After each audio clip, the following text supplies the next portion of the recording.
Nothing That's further. interesting. He got caught. All right, thank you very much, sir. Thank All you. right. Let's get Kelsey's now. We're going to go back and get Kelsey's. So just a second, guys. Okay, let's get Kelsey's. Let's see. Kelsey Fitzsimmons. Uh, let's see her. Okay, let me see if we can find where she actually talks. Day 3. Is it day 4 was the verdict? Okay, day 3. I think it's right here when she's going to testify, y'all. Let's see if it's her testifying just a minute. Oh, wait a minute. Why is that like that?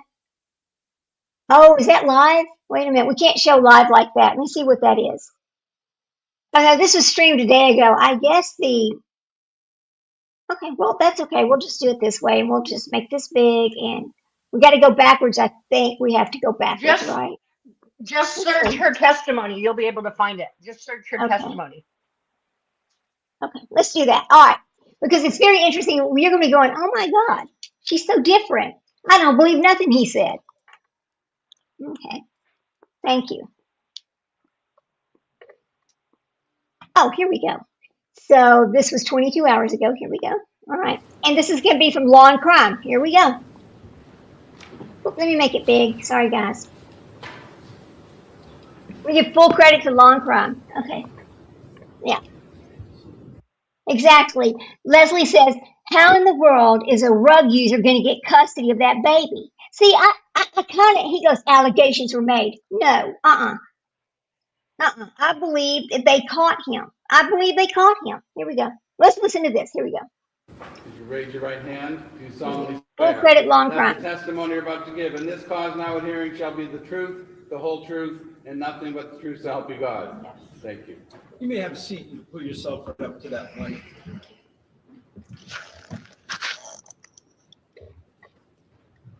Okay.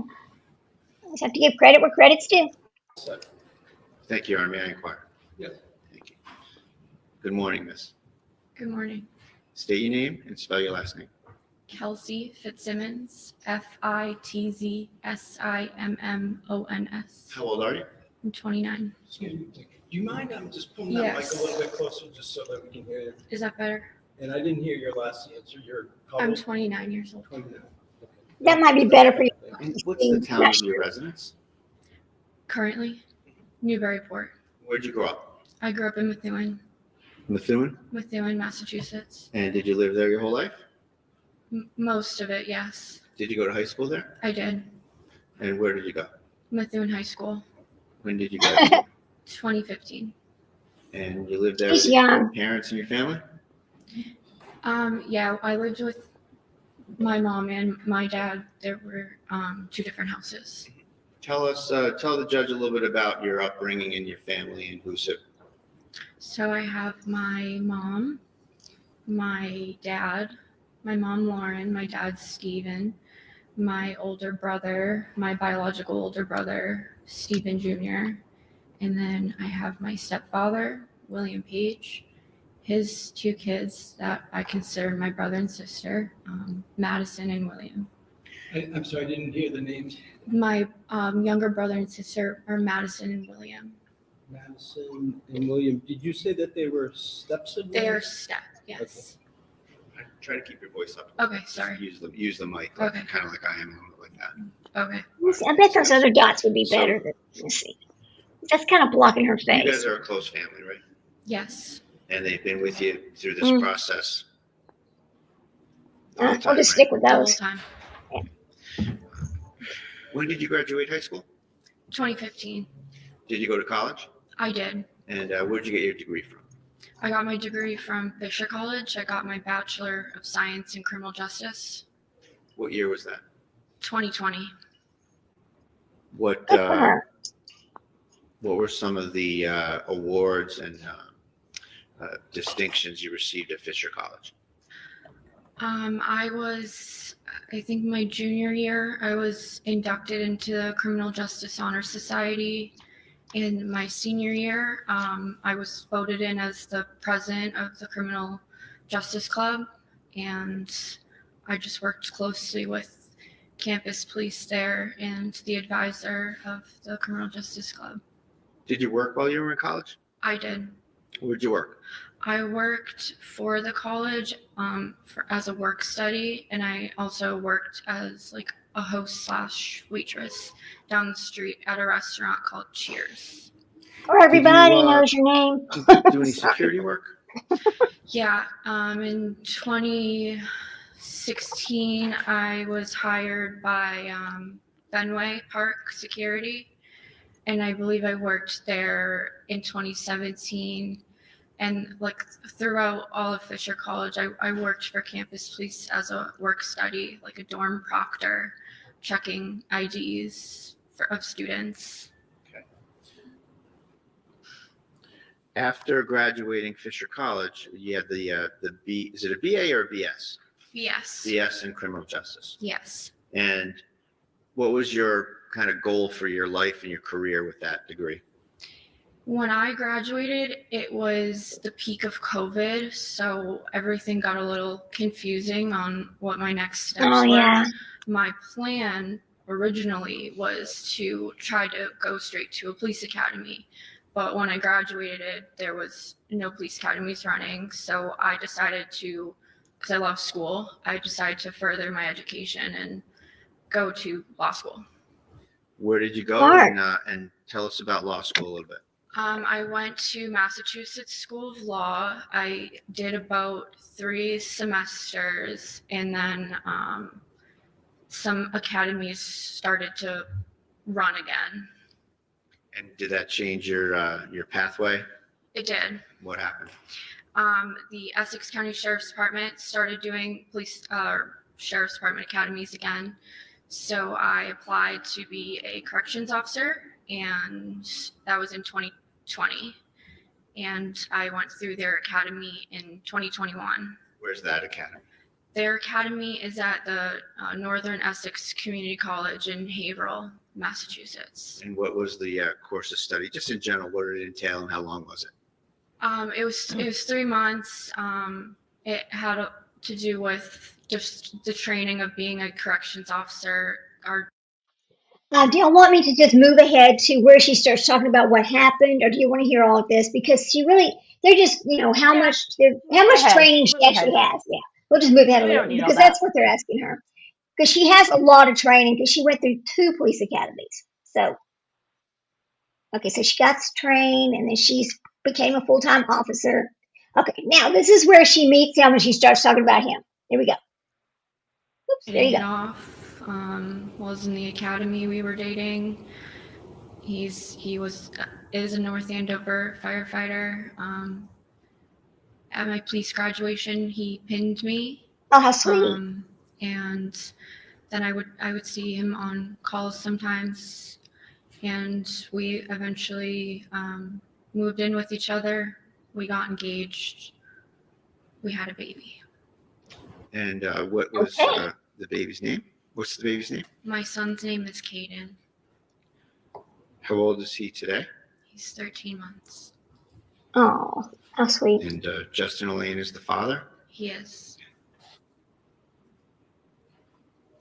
What happened on June 30th of 2025?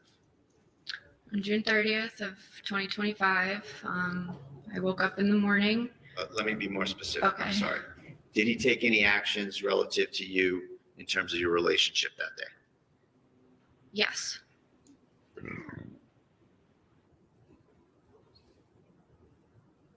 And what did he do?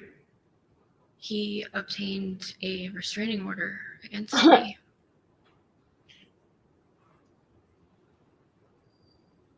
Is it fair to say that he broke up with you via a restraining order?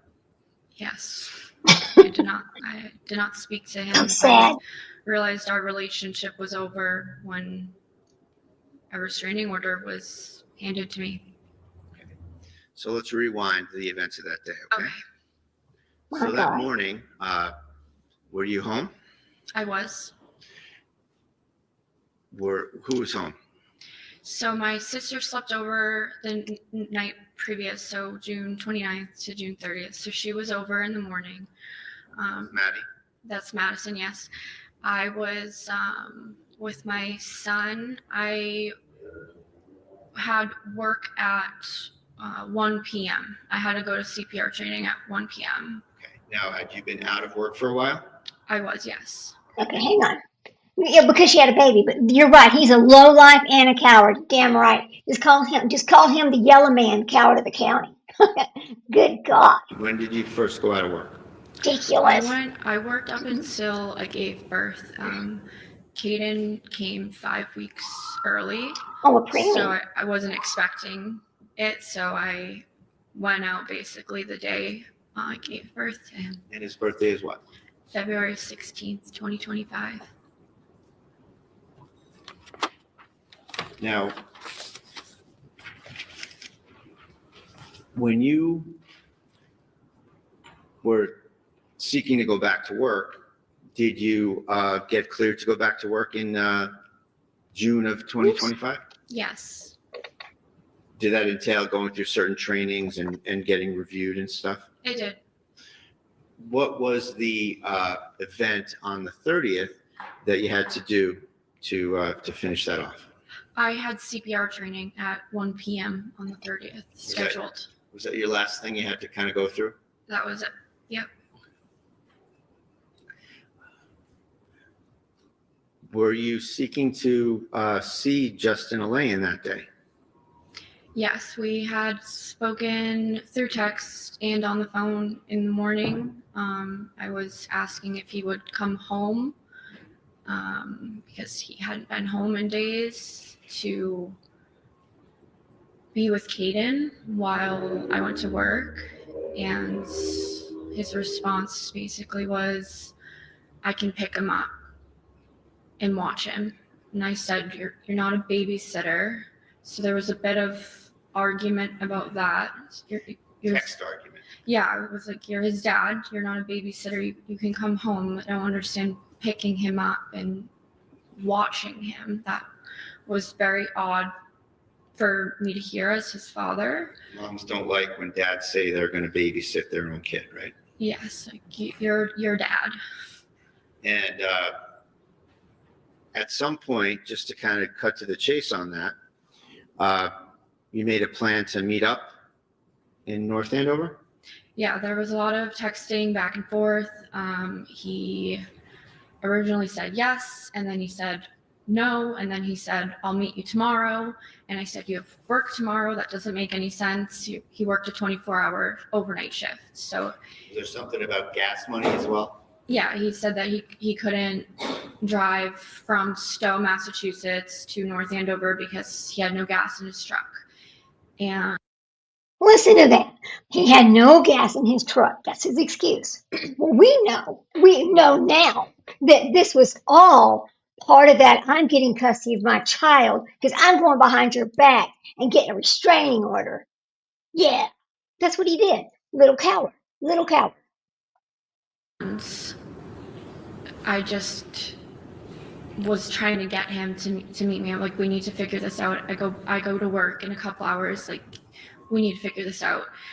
He called me while I was driving to work and said, I'm on my way to North Andover. Let me stop you right there. Okay. Let me just rewind you a little bit. All right. So there's some texting about this, right? Yes. And the texting that you have and that's been kind of passed around in the case, it doesn't end up with, okay, I'll come and meet you at the North Andover Common, right? No. So was that arrangement made Little Red, is outside the of those common the texts? police station? Yes. Like looking.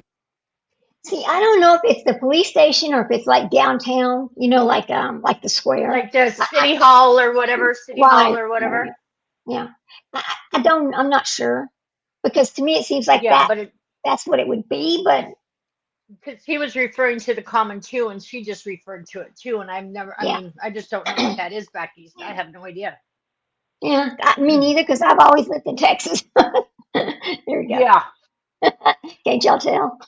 Back now, I think it was strategic, but All right, well, I don't want that's to, just my opinion. yeah, I don't want to ask for your opinion Okay, on it. sorry. I just want to, factually, I'd like to ask you, were there a couple calls back and forth that kind of Yes. set that up once and for all?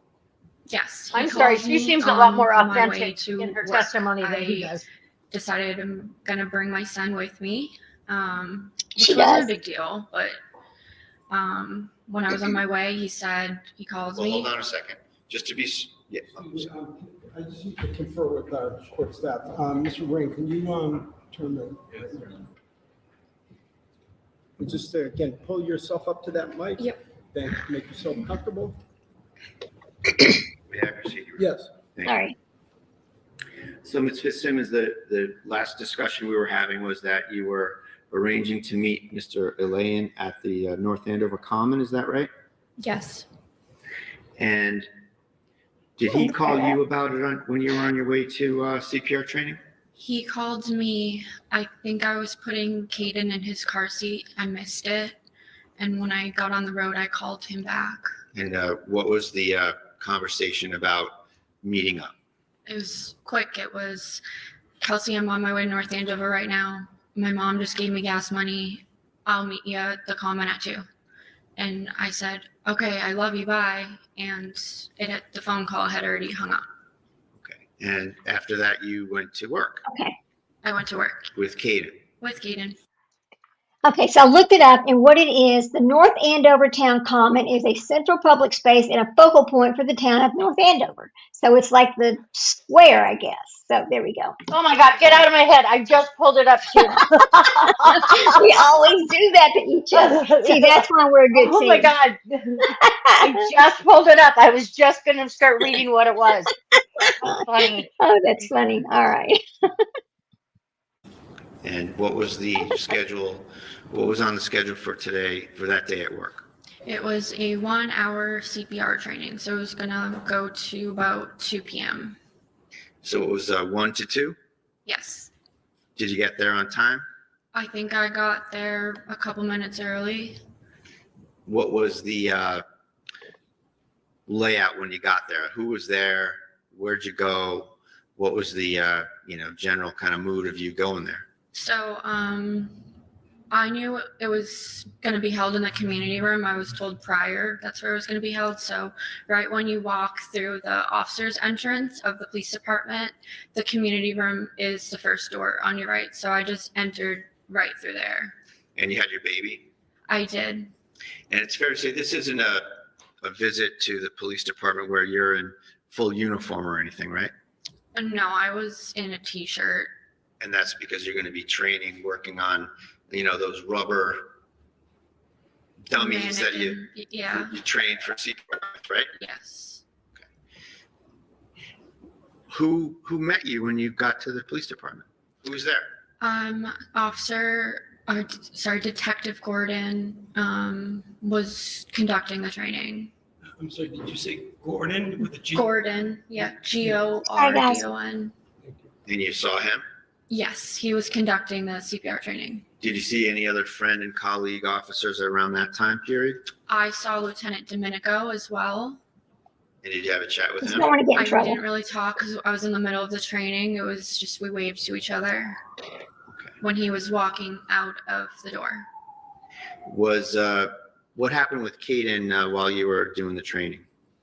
I asked Detective Gordon if he wanted to hold him because I figured he hasn't held a baby in a long time. So it's kind of funny seeing guys that haven't held a baby in a long time. Sure does, Sprinkle, don't it? It sure They're does. like, but She loved her baby. Did he hold the he baby? did, yeah. And is he someone that you trust to hold your baby? Absolutely, yes. Do you let just anybody hold your baby? No, Detective Gordon was my drill instructor for my 6-month police academy. So I knew him more because of that. I saw him every day for 6 months. You trusted him? Yeah. Yeah. And how did the training go? It went fine. Normal. Passed. How long did it take? It takes about an hour. What time did you finish? I think it was around 2 p.m.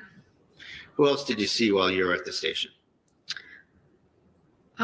Just Lieutenant Domenico. I was supposed to pick up my radio from an administration office upstairs. And I had texted the person that was giving me the radio and said, I'm just going to grab it tomorrow because I was more focused on go to the park. So it's like I can just drive to the station tomorrow and grab my radio. Were you, quote unquote, on the schedule? Yes. Start soon? Yes. And what was the schedule when you were going to start? I was going on to the day shift, which is 8 to 4 p.m., and I was supposed to start on July 4th.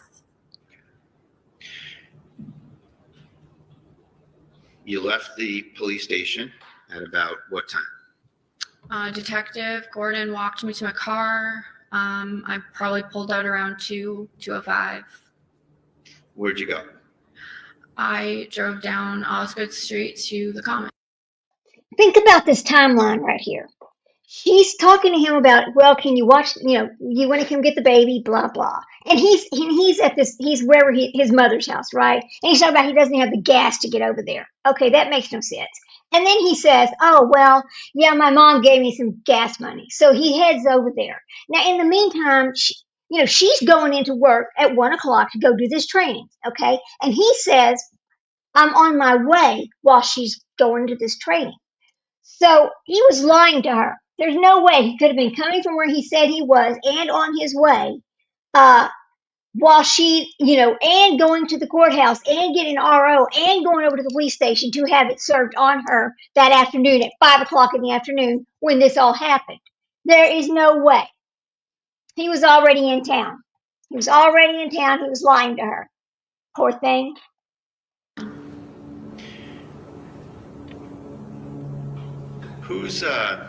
Thank you, Who's this Spreaker. guy, Yes. Hunter Hassam? That was one of He is a Justin liar. and I's mutual friends that lives in the town of North Andover. Did you go by his house? Yes. So the only logical way to get to the Common from the police station is to take Osgood Street, which is what I did, and he lives on that street. So I had to drive by his house when I was on my way to the Common. Did you see anything at his house that surprised you?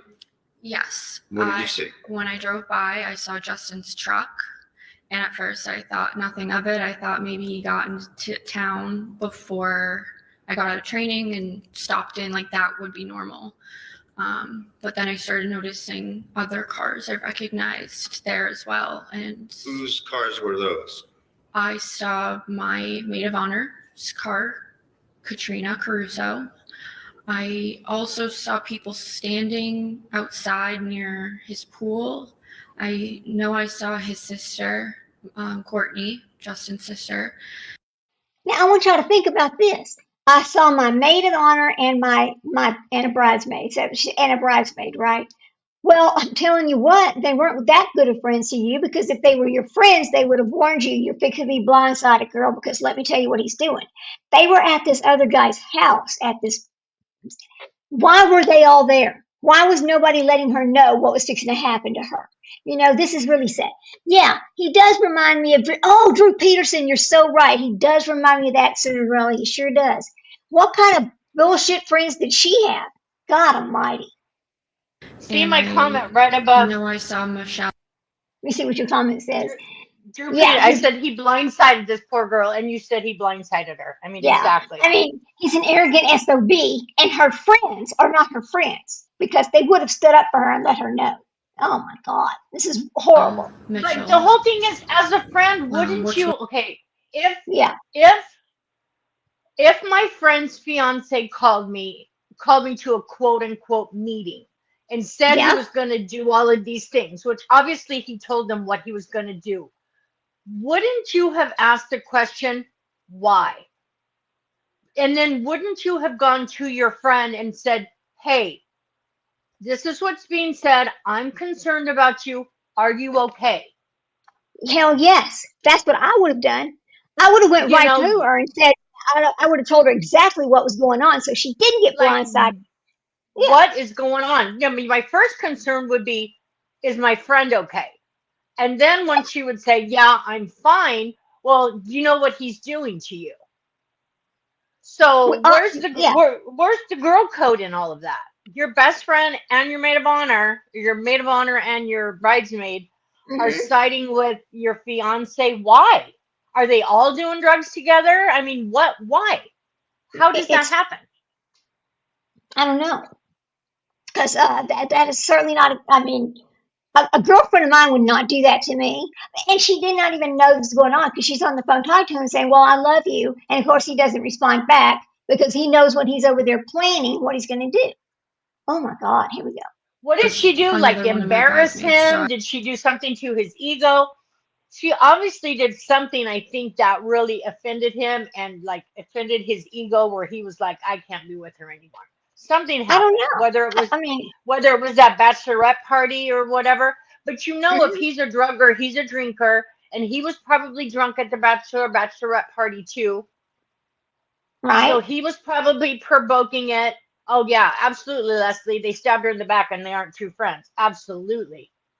Well, I mean, you can tell by his narcissistic personality what Oh yeah. I'm sure the way he was talking to her. Oh my God. But that's the one thing I don't know is what exactly started this, where it started, because they never tell Where us the where it downfall started.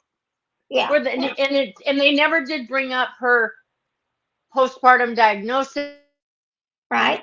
They never brought up because she went through the postpartum diagnosis, and then prior to that they had taken her gun away. She had to be reevaluated, and every time they did something to her, she ended up coming back and was reinstated, and they never found anything wrong.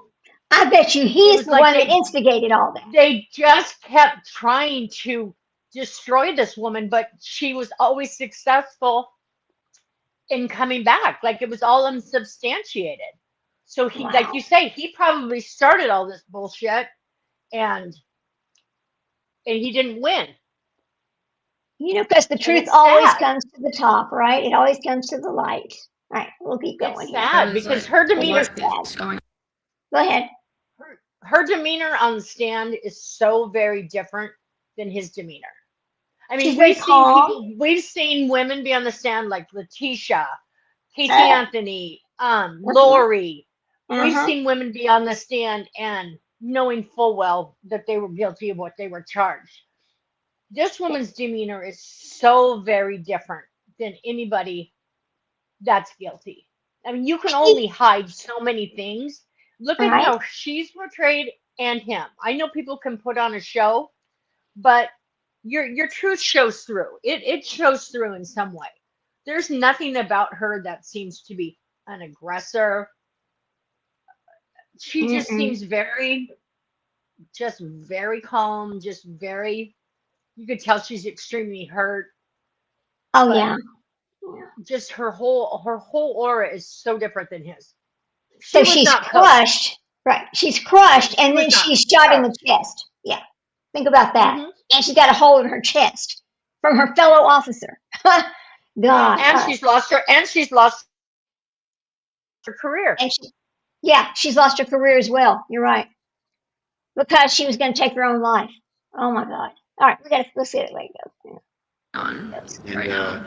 this yeah. meeting was not something that you knew about? No, I was supposed to be meeting Justin, and Justin was at our mutual friend's house with people, and I just like was so thrown off. I was confused. Did you actually see Justin as part of those people you saw around his pool? I drove by quick. I saw a group of people. I recognized the trucks and the people I did definitively see, yes. I know Justin was there. From the truck? Yeah, from his truck. Okay. So in terms of your confusion, are you wondering if he's there or if he got a ride to the common or something like that? What did you just stop there and say, hey, what are you doing? Well, because I was just driving by, and then I was like, well, that was weird. So I tried calling Justin, and then that's when it just like communication stopped. Yes, woman's word. No, he Yes. was not answering my texts. He was not answering any more phone calls. I even went as far to text his friend Hunter and say, what is going on right now? And am I allowed to say what Hunter said back to me? So did he respond to you? He did, yes. Did it affect your state of mind about what was going on? No, it confused me even more because he said, oh, everyone's just meeting up for people who forgot things at the house from the bachelorette party that happened a couple of days prior. he said everyone was meeting there to pick up things that they forgot. And I was like, meeting in North Andover. And I was trying to make sense of it. And I was like, Did that add to your confusion? yeah, because I was like, this person I'm lives. Yara, do you have a question? Yeah, I just, so who said this and how? I didn't catch. So I had texted when Justin had stopped answering me. Yeah. I texted his friend whose house he was at, and I knew he was there because I had to drive by from. This is Hunter. This is Okay, Hunter. all right, Yes. Now I get it. Okay. Yes. So I texted Hunter, and he told me everybody was meeting there to get things that they left at the bachelorette party, and it's like, that's in my mind, that made me even more confused. It didn't make sense because everybody lives here, there. Why meet in North Andover? Let me stop you right there. So as a result of that kind of adding to your mindset, sounds like adding to your confusion, right? Confusion, yes. Okay, let's stop for just a minute, because let me tell you something. Woman's Warrior just said, this is like Nina Gomez and CP, and isn't it? Yes, it is. Remember what CP was doing to Nina Gomez? Just going behind her back and trying to take that baby away? It's the same thing. It's the same thing right here. Oh my God, thank you for bringing that up. Lord. Did you stick to the plan to go meet him at the common, or did you divert somewhere else? No, I went to the common. She's sticking to the plan. It was probably like 2:10. And did you wait there with Kaden? I did. And approximately how long did you wait, if you can remember? It was at least an hour. Oh God. Could have been more. Yeah, because her mom testified did he ever that she show was up? super upset that he didn't show up. She's waiting there for an hour while he's over at the courthouse getting the judge to sign some bullshit paperwork, and then going to the police station for them to go serve her. God. Yeah, she was really upset by him not showing up. That's what her mom said. Because they had her mom's testimony too. Yeah. Yeah, But he was understand. afraid. Yeah, he's afraid for his baby's life. Wow. Yeah, if she was so aggressive, she would have pulled her car over, went over there and said, what the hell's going on here? And she You're just damn continued right. to go about her business. She just was like, okay, well, he's not showing up, right? So let's see. This Never is showed sad. up. What time, did you make a decision to get out of there at some point? Yeah, well, I was receiving other phone calls, which were adding to my confusion. Not what was said, but from whom? They were from Michelle. Okay. And she was the woman who testified here yesterday, right? Yes. And she indicated that she was trying to meet up with you, and you were To get coffee. and you were trying to focus on I said, meeting with Justin. trying to meet Justin. Okay. Like, I love you. I'll call you later. Trying to meet my fiance at the park. To Michelle, you said that. Yes. He had no idea. Nothing. Did you go home after that? Yes. What time did you go home?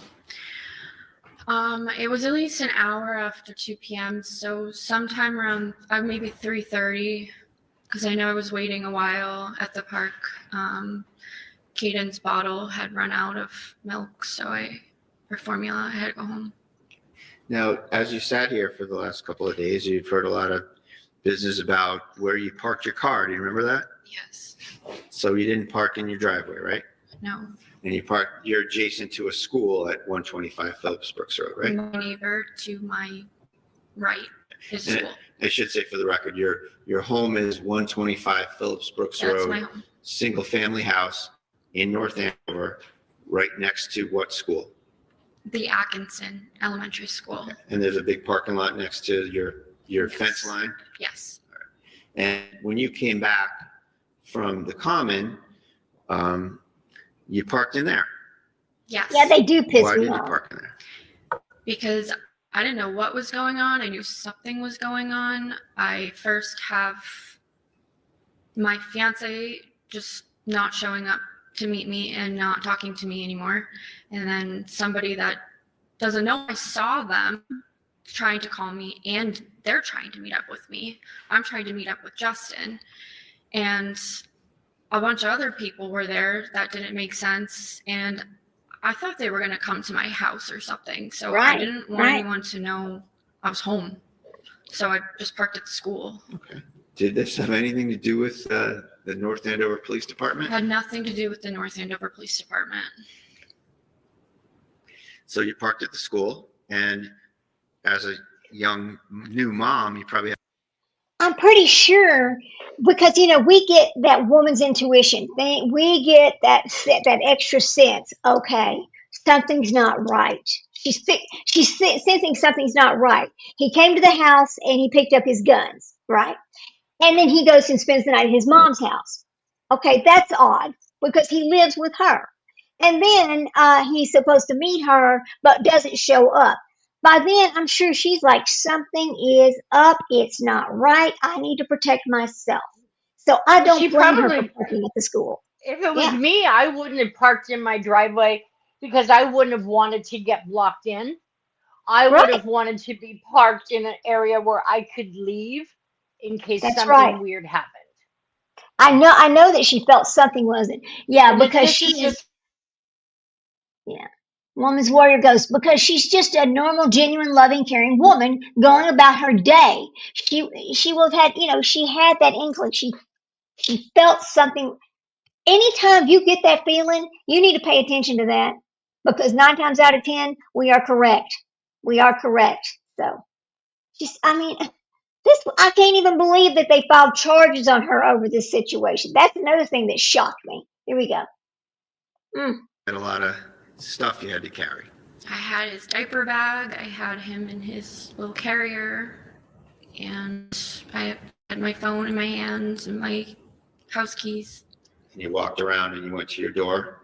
Yeah, it was genuinely a 60-second walk Okay, to my car to my house. sure. From my car to my house. And you went into that porch door that we've seen on the video here. Yeah, and my there, right? front door, it leads to a porch. And then you got up on the porch and you make a left into another door into the house, right? Yep.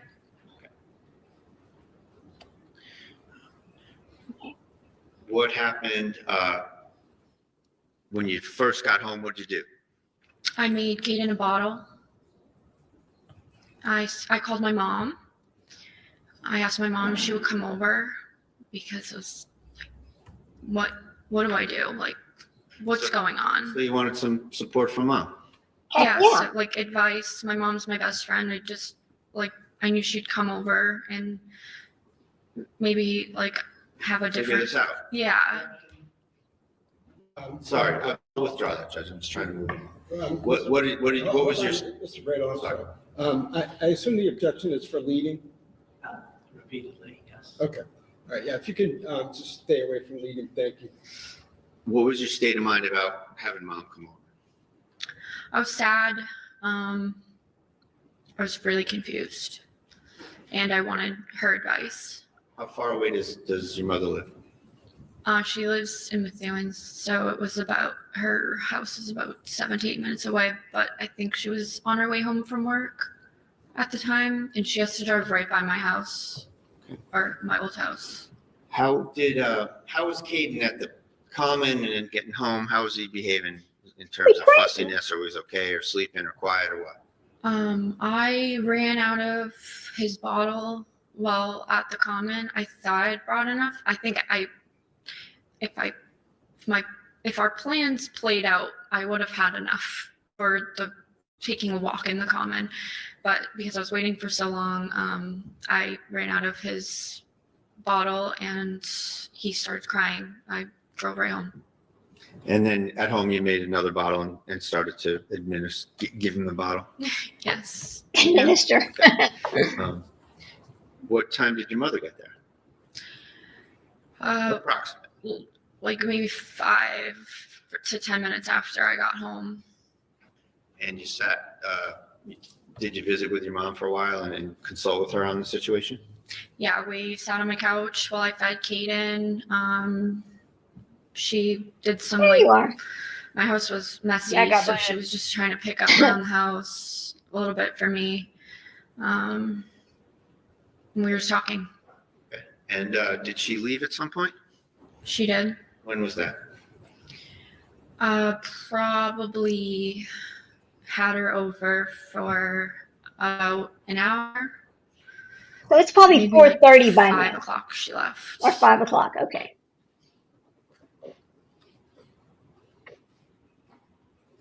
Was her car in the driveway?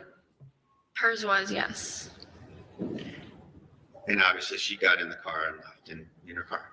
Yeah, I told her that I was gonna be packing and probably going camping with my son, which is normal for me. My family owns land. We call it our happy place. I've been going there since I was a baby, so I was gonna go That sounds there fun. to clear my mind since Justin wasn't going to meet up with me. I just figured I don't have work till the 4th, so that's what I'm gonna do. And The idea of sitting around. just, Sustained. Ooh. I just didn't. No, I'm Oh, sorry. sorry. Objection, sustained. Oh, So next question.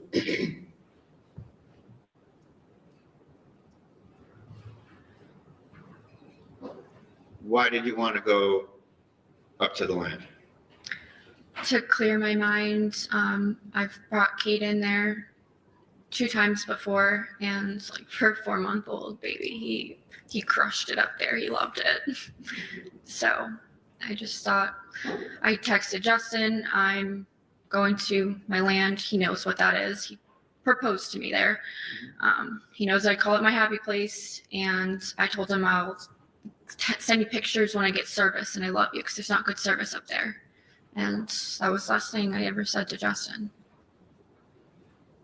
When your mom pulled out of the driveway, did you get a visit from the North Andover police? I heard someone knocking on my front door when I walked up to the porch. How long after your mom left did the police knock on your door?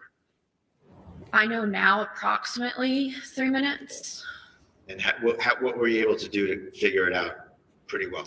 My home has a lot of surveillance. My dad owns a Okay, security company, so Okay, so Woman's Warrior is not familiar with this, so I'm going to give her a little backstory. So this woman and this man, they met on Facebook, whatever. They were engaged to each other, and they fell in love pretty fast. This is what the man's saying, and so they move in. They move in together. She gets pregnant. Now they were going to get married 4 months after this incident happened. The wedding's planned. They just had their bachelorette party. So, we don't know what it was, but apparently something happened at this party that nobody's ever really talked about. But the man goes back to the house. He starts taking his guns out of the house and goes and spends the night at his mother's house. Then the next day, she's like, hey, you want to come spend time with your baby, with your son, blah, blah. Well, the next thing we don't know, he's over there getting a restraining order telling the judge that he's in fear for his child's life. Okay, the day before, he had been at this lady's house for 30 minutes, okay? But he only spent 1 minute holding the baby. The rest of the time, he was loading his vehicle with his weapons because they were more important than his baby was. But he was in fear for that baby's life. So then, he's in town after he's getting this restraining order. She doesn't know about any of this. She's over there just doing her normal thing, thinking that, okay, well, he's going to come over and get the baby, and he's going to watch the baby while I go to this training class. Well, that didn't happen either. So then after the training class, they were going to meet up, and he was going to take the baby and spend time with the baby. Well, he didn't show up. So then she gets upset. Her mother comes over and, makes her feel better. As soon as her mother leaves, her cop friends show up and they're serving her a restraining order. And they're telling her, you need to pack about 2 weeks worth of clothes. The hearing's in 2 weeks, etc. Now she's realizing right then her world is crushed. He's taken the baby. She's going to have to move out of the house. And, and that he's not her fiance anymore. And that the wedding that they've been planning and paying for is now off. He breaks up with her over by restraining order. No words, just appears with this restraining order. So she goes upstairs to get these clothes and things, and then she decided she was going to take her own life. She has a gun in her hand, and it's not loaded. There's no bullets in it. She has this gun in her hand, and another cop is up there, and and he sees her, and he starts yelling at her, "No, don't!" And then he shoots her in the chest. Yeah. So the perpetrator may be typical scenario, power and control, narcissistic, social. Yes, yes, just like it, just like it. But she ends up getting shot in the chest by one of the police officers when he thinks that she's going to shoot him, but she was trying to shoot herself. So then she gets charged with aggravated assault, and this is the trial. It's craziest, girl. My home had a lot of surveillance outside, so I was just curious, like, how long was it after my mom left that the police came? And I believe it was about 3 minutes approximately. Can you use the video system to refresh yourself on time intervals and such? Yeah, yes. And while we're on that topic, are there timestamps on the clips from your house? Yes. And do you have any knowledge of the accuracy of those timestamps? At some point, one of the daylight savings happened, so my cameras were 1 hour off. And how off? Like which way off were they? Like if it said it was 5 o'clock, it was actually 4 o'clock. Okay, so it's an hour ahead. Okay, So, hour ahead. all right. So in terms of any clips that come from your house, does the timestamp show hour ahead? Yes. So are you referring to what's in evidence? Yes. Okay, all of those video clips? Yes, Your Honor. So just want to make sure, did we say that right, that the clips are an hour ahead, or is the actual clip an hour behind? I have to think about this. I'm sorry. It's okay. We can come back to it later. I do that all the time. That's okay. How long after your mother left did you hear a knock on the door? Like 3 to 5 minutes. Where were you when you heard the knock? I was sitting on the couch feeding Kaden in my living room. What did you do when you heard the knock? I put the bottle on the coffee table. I got up with Kaden in my arms and I opened up the door. You walked out on the porch I walked out on the porch. So there's like 2 doors. My front door leads to a porched-in area. Walked out onto the porch. I opened up the front door for 3 police officers. And who were they? It was Lieutenant Daly, Officer Noonan, and Officer Houston. And Lieutenant, let's just go through each of them real quick for a second. Okay. Lieutenant Daly, you talked about in terms of training and hiring and all that, right? Yes. And what about Officer Noonan? What was your relationship at the time with Officer Noonan? He had transferred after I had already started. We were on the same shift for a brief time. On one of our shifts, there was a really horrible call. So we'll get to that, but just Okay. generally in terms of your relationship. That's just like how our relationship kind of even started. That's why I brought it up. That's how we became like texting each other and kind of more than just like, you're just my coworker and I never talked to you, to we've had conversations and talked about personal things. Did you think well of him? Yes, And to your knowledge, did he think well of you? I think so. So now you mentioned a particular call. Yes. And just so we don't have to dwell all over it, it's a call that involves a murder, suicide, and the murder victim is a young baby, right? Yes. Oh, And God. when was that call? It was in August terrible. of 2024. Yes, woman's word. It's a Was bench that trial. response just you and him? I believe I was the first officer in with Officer Cuevas, and then Officer Noonan came. It was like a pretty much when something like that comes over the radio, everybody starts heading there. The call was in my sector, so the sector I was assigned to that night. So I was the closest with Officer Cuevas. So we walked in together. Oh, gosh. And just to encapsulate it, the call involved administering first aid and it was a difficult call. Yeah. And that's kind of the source of when you sort of broke the ice with Officer Noonan? Yeah, we stood outside of the scene for a long time, all of us, everybody who was on that call, and we talked, and then the chief had asked us to, we were like out of commission for the night. Other officers came in and filled in for us, and we had like a meeting debrief in the chief's office. He had pizza delivered. Okay. And just in general, fast forwarding all the way to June 30th of 25, did you ever have any problems or issues with Officer Noonan? No. Did he ever, to your knowledge, did he ever have any problems or issues with you? No. So there's Noonan. And then who's the third officer there? Officer Houston. And we saw him testify here as well today, yesterday, right? Yes. And what was your relationship with Officer Noonan? Noonan or Houston? I'm sorry, Houston, thank you. I was closer with Houston.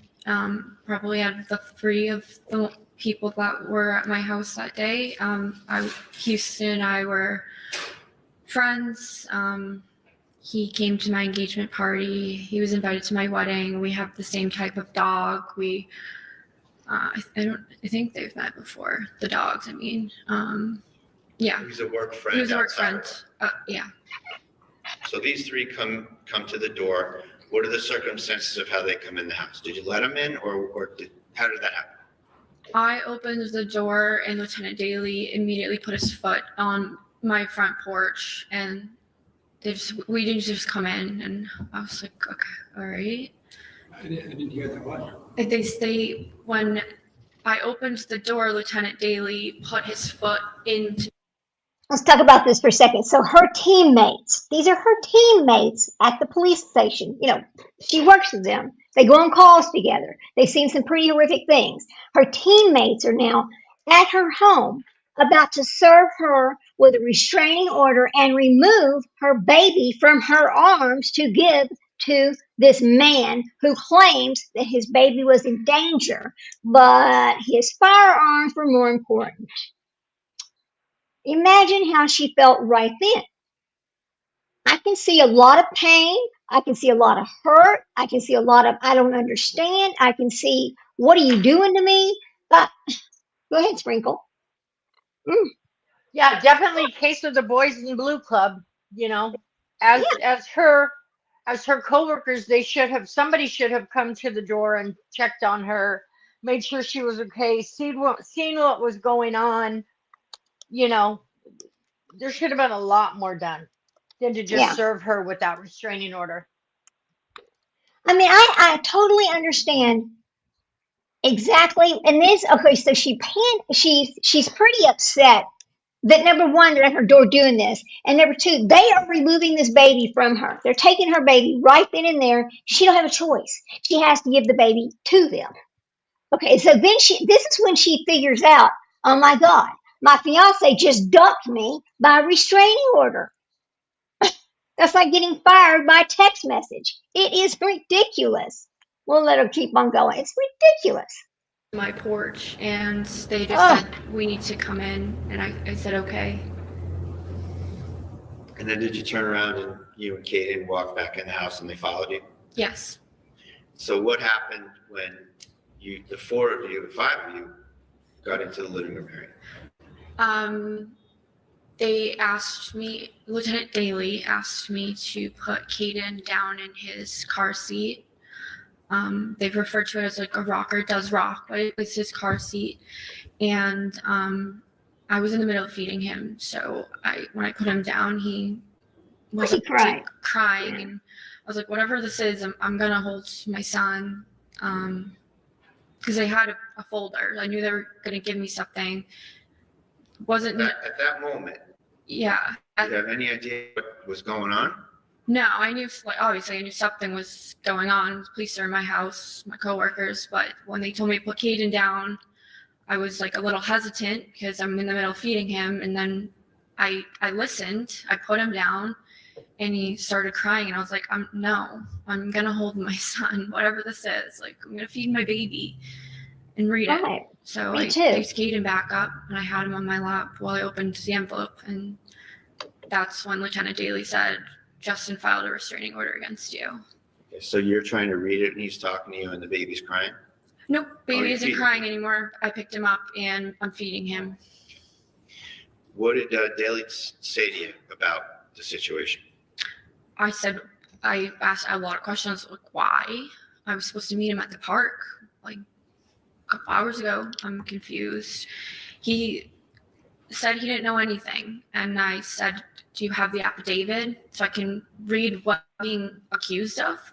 And they didn't. And they said they didn't know the details. And he said that Caden was on it as well. And Did that affect your state of mind? Damn right it did. How so? I knew in that moment I was going to have to hand my 4-month-old to a police officer to be brought out of my house. Bless her heart. How did that make you feel? I don't know if there's a word. Sad. Devastated. Devastated, hurt. Were you able to have a minute or two to kind of comprehend it, or Terrified. did something else immediately happen? I Betrayed. comprehended it. I was asked to pack a bag for Caden for about 2 weeks. Okay. Who asked you that? Lieutenant Daly. Now, if you remember, we listened to the narcissistic, you know what, talk about, well, I had to go get some clothes for him, blah, blah, blah. She was in the middle of packing this bag for this child. She was trying to do the right thing, right? And then, you know, then the next thing happens, and the reason why the bag wasn't packed is because something happened upstairs, and then this asshole had to go in there. Oh, let's just keep watching because this is where it gets really bad. I'm going to give you a trigger warning. Okay, trigger warning. Listen carefully. Said the court the court date was in 14 days. So we said pack enough for 2 weeks. That's bad. He said that to you? Yes. So you didn't take it upon yourself to want to do that? No, they told me that I needed to pack a bag for Caden because he was going to go with Justin for at least the 2 weeks till the Justin next should have court went his date. ass to the store and got his own clothes. Who was there when that was? You know what? I agree with you on that. He could have went and got some clothes for that baby. Why did she? I mean, I understand she's being a mom. She's doing what you're supposed to do. She's going to get the diapers. She's going to get the formula. She's going to make sure her child has everything it needs. That's how she started out taking this. Like, okay, we're going to battle it out in court. I got it. All right. You know, and she's also over here going, this some bitch just broke up with me like this. I mean, how weird is this? What the hell, right? So I think that had she not had this other split decision that happened, this would have went peacefully, but and rightfully so, in her state of mind, she made a choice that a lot of people would have made. I'm just going to leave it like that. We'll just keep going. When that came up? Sad. That was when the three of them we were all in my living room. Did Houston or Noonan say anything at this point? No. I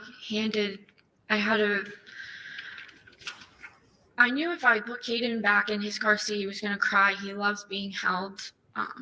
He's 4 months old. So the plan at that point was to go get some stuff? Yes. So you had to put Caden somewhere. Yes. And what did you do? I handed Caden to Officer Noonan. Why'd you give him to Officer Noonan? I could say I trusted all of them. But I knew Officer Noonan I know Officer Houston has no kids, and I knew Daly seemed like preoccupied, and I knew Noonan had kids. So I guess that's probably what went through my mind. It really wasn't that much of a thought. I just knew I had to have someone hold him because I didn't want him screaming in his car seat on the ground. Right. Damn. Was he someone that you trusted to do that? Yes. What happened when you handed your baby to Officer Noonan? He took Caden from my arms. And what about the bottle? What happened with the bottle? He took the bottle as well. And what did he do with respect to the bottle and Caden?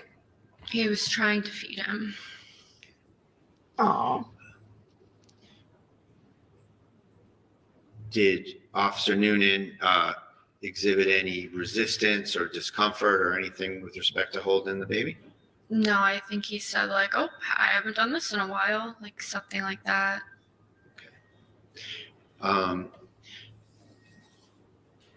What was your intention at that point to do? I had to pack his bags.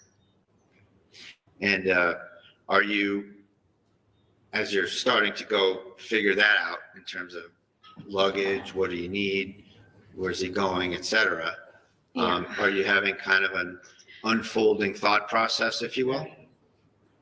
I'm going to call that leading. Leading? I knew it. Yeah, that's the state. I'm just asking her what she's thinking, Your Honor.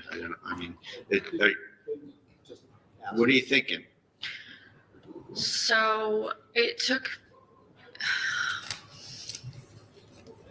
I grabbed one of my duffel bags and I first went in the kitchen, and as I was putting the bottles in the bag, it was just kind of like all setting in exactly what was happening, and there was just so many unknowns. And as I was packing things, I was like, okay, Justin just broke up with me via restraining order. We have a wedding in 4 months.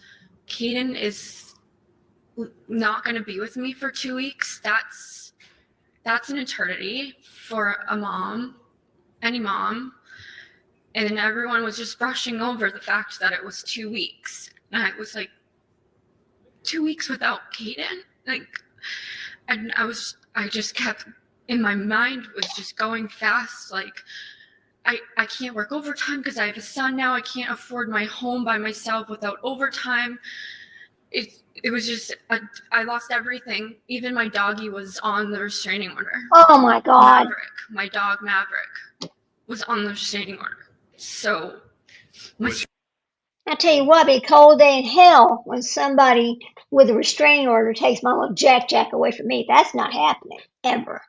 Well, I mean, my child's all grown, but can you Dirty. imagine That's this? That's dirty. That's just downright dirty. Dirty. She everything she had is gone just like that through a restraining order because the coward is too much of a you know what, I'm not going to say that ugly word, to come over there and be a man about it and talk to her and say, hey, listen, I think we need to break up, blah, blah. What unbelievable. Yeah, Woman's Warrior got it right. He was my dog. Oh, God. So I saw my baby go, my fiance, my dog, my house. And I knew that was going to be my job, too. Because whatever I was accused of wasn't good if at restraining order. And you didn't have the affidavit? No. Where did you go after you went to the kitchen with the duffel bag and the bottles? I went all around the house because his diapers were in one room on shelves. His bottles and formula were in the kitchen. His toys were in the living room, and his books and stuff were upstairs with his clothes.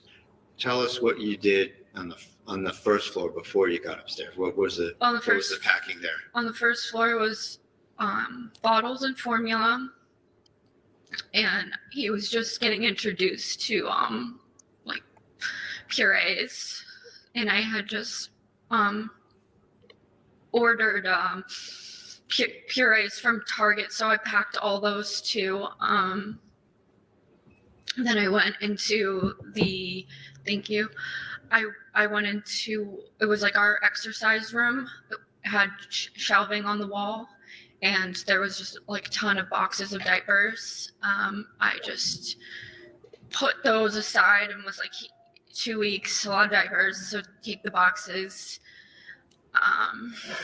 And then I went upstairs. All right, before you got upstairs, part of the order was that you had to give up your firearms, right?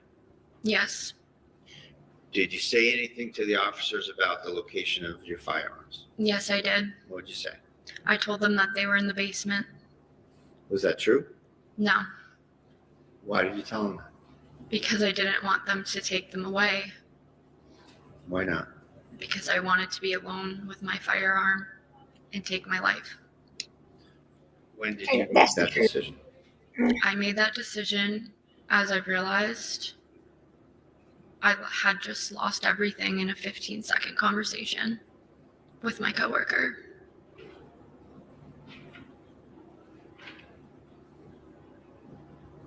Where were your firearms? They were upstairs in a green safe In your bedroom? in my bedroom.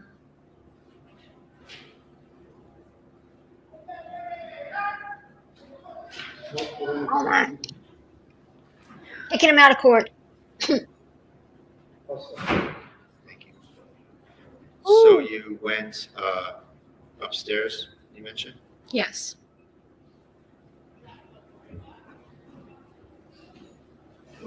What was your state of mind at that point, whether or not Justin was coming over or not? I didn't think Justin was coming over. I knew that Caden was going to Justin, but I would never think Justin was coming over. Why not?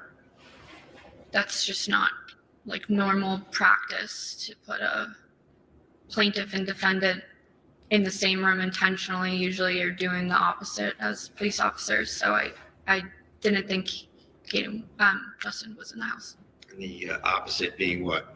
What's the opposite of what they did here? They let Justin in my house. So what's the normal procedure? Normal Hey, procedure hang on, is to guys. separate people. She was just served a restraining order. She can't be within 500 feet of him. Is that right? Is that how they go? I've never had one, so I don't really know. Or two, whatever the amount of feet it is. So she can't be within, whatever. But then he shows up and they let him come in the house, which is he's within that range of the restraining order. Are they breaking the law there? Are they breaking the law by letting him come in to her house after she was just served with this restraining order? They were supposed to take the baby and take the baby back to the police department, and then he was going to pick the baby up over there. Is how it usually goes, the way I understand this. So something's not right about this. Something's not right. Hang on. It's like the first thing you do on any Wow. call where there's any sort of argument, you separate. Now, you've served restraining orders, you mentioned, right? Yes. Is there a provision in those orders for accessing property? I don't know about specific provisions. I can tell you like what I've done before on a call where there was a restraining order involved. I don't know if it's a provision or not though. Okay, we'll move on from there. Okay. So you were going to go upstairs Yes. and you had made that awful decision already? Yes. What was your state of mind about whether or not you wanted to involve any police officers in that? I didn't want to involve anybody. I was trying to get everybody away from me. Why didn't you want to involve any police officers in that? These police officers in particular? 'Cause I wanted to be alone so I could kill myself. I decided that I was going to take my own life. I didn't want to involve anybody else in that. I'll just, Did you go upstairs back and forth a couple times, or did you just go up there once? I think I went up I think I went up at least twice. The second time I went up, I was up there for a while. Do you remember who accompanied you on each of these trips? It was Officer Houston and Officer Noonan. Was that the first time or the second time? That was the second time. And was there a visit upstairs before that? Houston and Noonan visit? Yeah, I was trying to hand them things so they would go away. Where did that happen? That happened upstairs. So I was first in the room. You walk up, there's a landing. The room on the left is Keaton's room. I went in there first and I put books in a car seat because Justin Struck didn't have the car seat. And I handed it, I don't even know who I handed it to one of them. And I said, can you bring this downstairs? And What was the, what happened after you said that? somebody brought it downstairs and then they came back up. So you struck out in terms of what you testified to earlier. Yeah, I just kept trying to hand them things to make them go away. Meaning, what do you mean make them go away? Be more specific if you can. Like, What was the plan? I knew if I pulled out my firearm in front of a police officer, I would get shot. That was not my intention, and that's not what I did. I was trying to get them away from me, so that didn't happen. So they weren't put in that position because I'm not dumb. I was a police officer. If someone takes out a gun in front of you, yes, that's a threat. Yes, that's somebody that you probably feel threatened from. So, but if you want to kill yourself, why not just let it happen that way? That's selfish. I would never do that. Even looking back now, like reflecting for 9 months, I think my decision to do it to myself was selfish to everybody who loves me. So I'll just leave it at that. I wanted to kill myself. Me and my gun. No one else involved. Damn. That is so sad. How many different times did you try to have the officers transport some stuff downstairs? Several.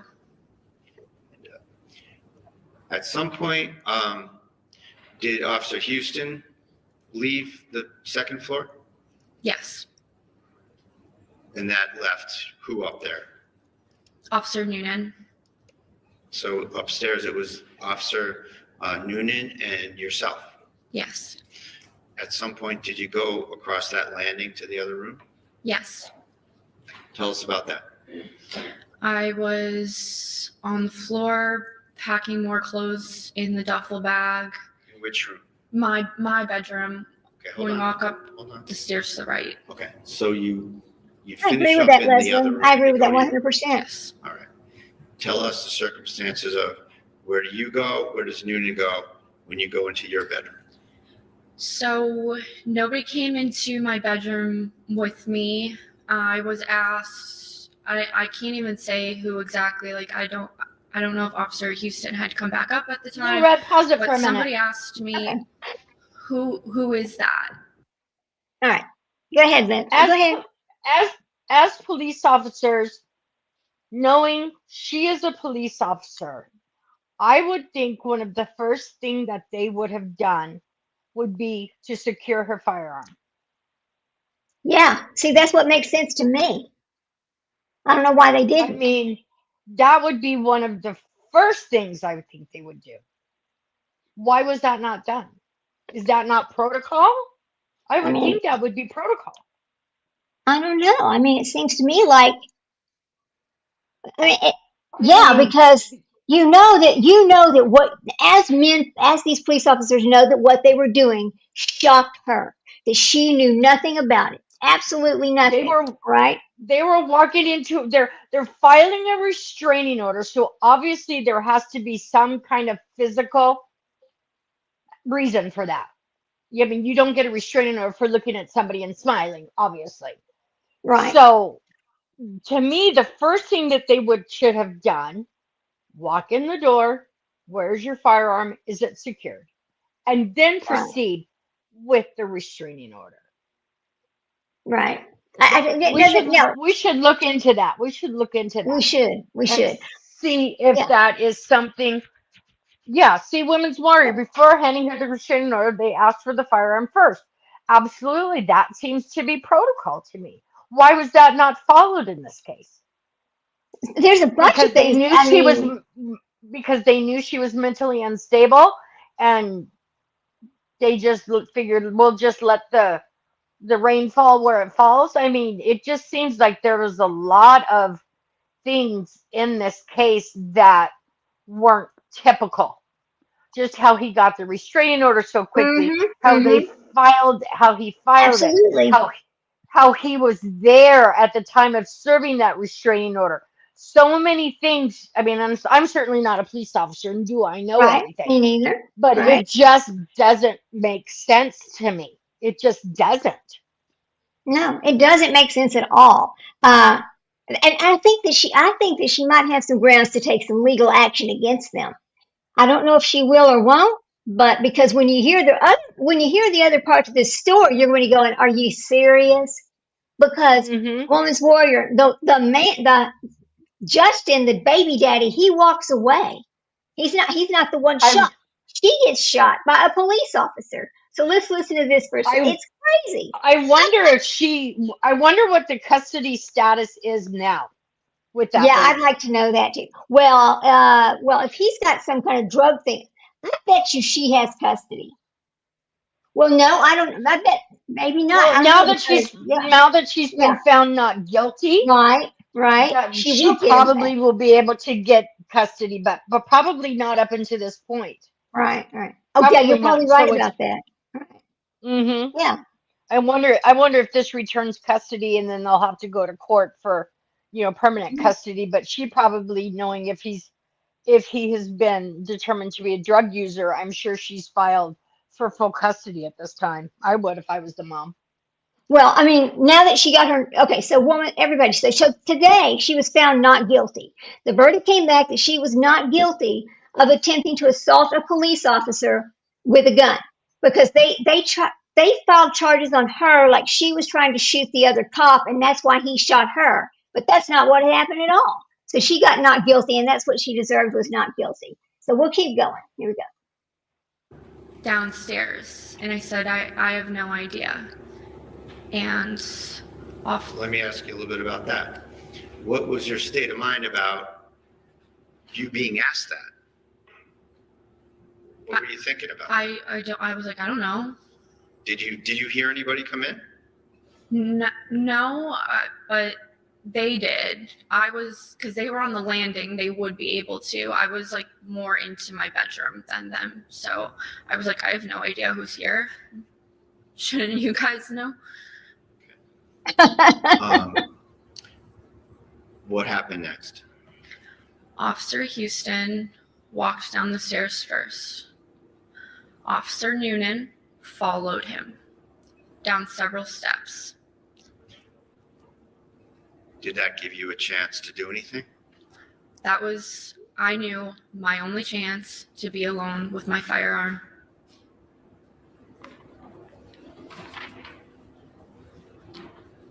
Show you exhibit 51. Hmm. What's shown in exhibit 51? That's my bedroom. That's the room on the top of the landing to the right. Where's the photographer standing in this picture? He's standing in the doorway. When you went to go get that firearm, was there anyone in your view in that landing? No. Was this after you saw Noonan depart? Yes. His back was turned towards me. He was following Officer Houston downstairs. Did he Did he stay that way or did he disappear from that scene? Well, he must have turned around at some point and walked back up the stairs because You know how when you're near somebody that's going up and down stairs, you can hear going up and down stairs. Did you hear any particular number of no, steps? I'm certain I heard him and saw him walk down several steps. Okay. And how did that affect your state of mind at that very instant? I knew that was my moment. To do what? Kill Oh, myself. What did you do? So that shoebox was not on top of the green safe. At the time you were doing this? At the time, yeah, there was nothing on top of the safe. All right. And you're referring, for the record, there's a orange lined box in the picture? Yeah, it looks like Is that what you're talking about? it looks like a shoebox. Yeah, yes. Mr. Mayor, can you just give me a moment to catch up? Sure, absolutely.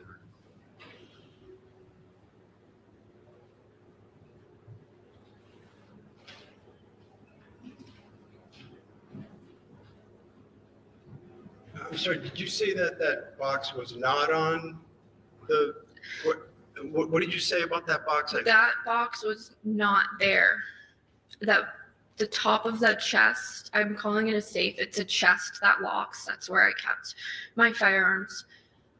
The top of it, nothing was on it. So whatever was placed there after, that was not there before. Thank you. Ready to go there? Yes. What about the chair?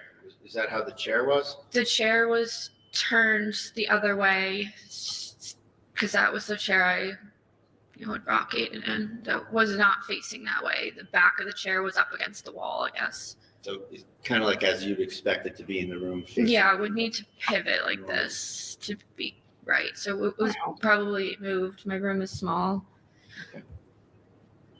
I wonder why they And moved her stuff. to get at your guns in there, you kind of have to flip up the top of that chest. Yes.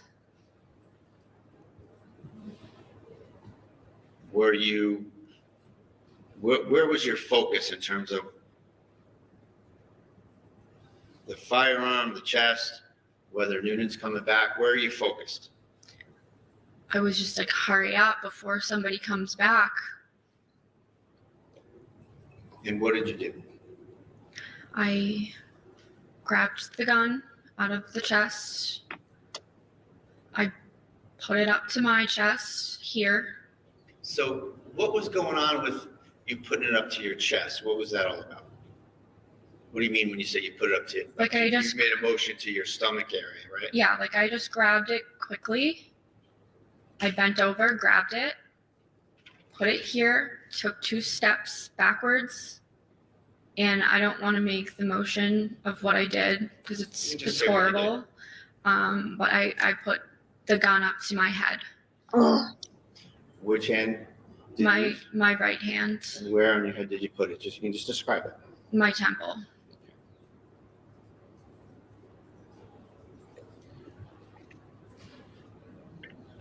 Was Noonan in the door frame by now?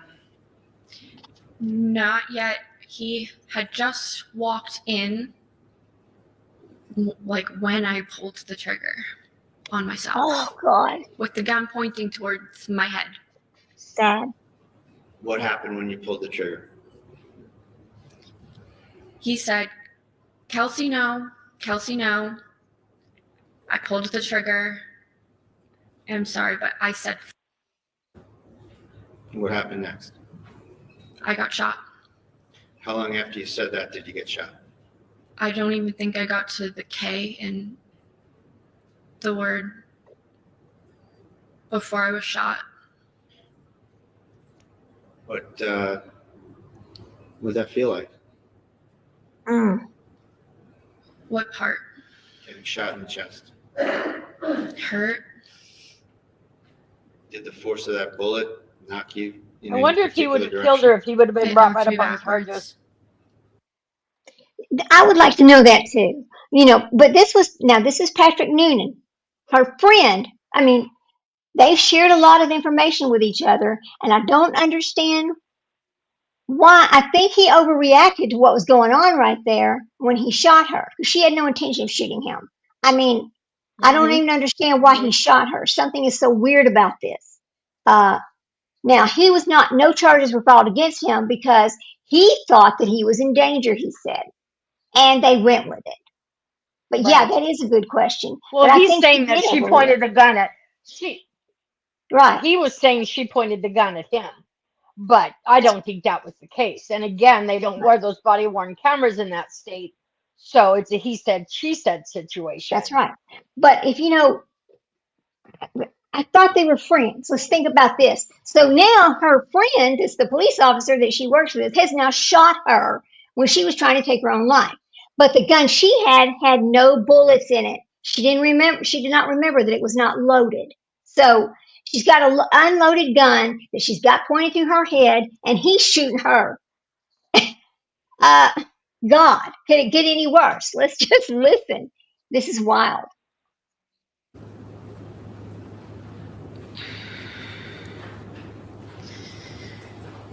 Do you recall what happened with your firearm?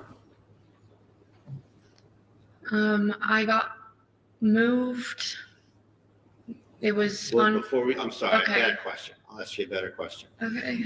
Right at that point, as you're shot and you're flying back or falling back, or whatever you want to call it, can you remember what happened with your firearm?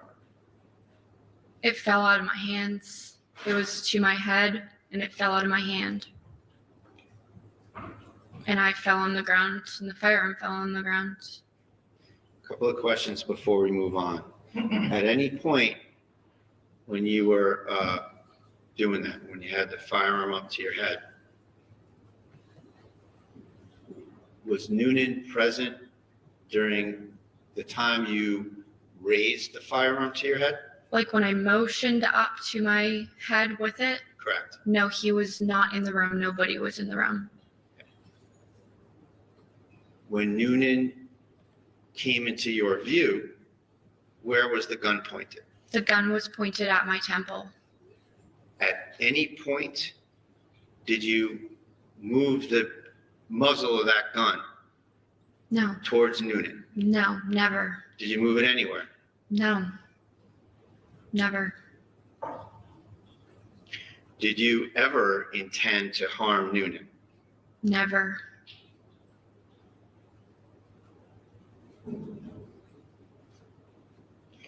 What did you know about Noonan's kind of personal circumstances in your time getting to know him? He was like, I mean, so he was a cop for a long time, and I was considered like a rookie. And like after I had like a few really bad calls in a row, and everybody kind of knew it, and the senior guys would like check in on me and give me advice, and he was one of those people, and he told me his own personal experience with like calls and how to handle them when they're bad.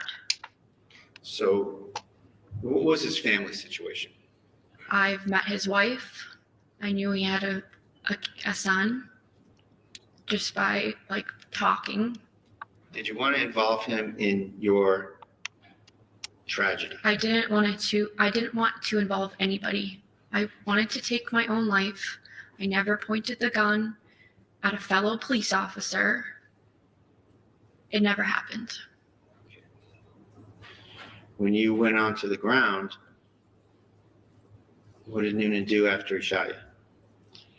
I thought he walked away, and Lieutenant Daly came over to me, and then I think Noonan walked back over to me, and like I couldn't say anything really, but I couldn't breathe, and I think I was just like, why did you do that? I'm like, it hurts, and then I just wasn't able. Say that?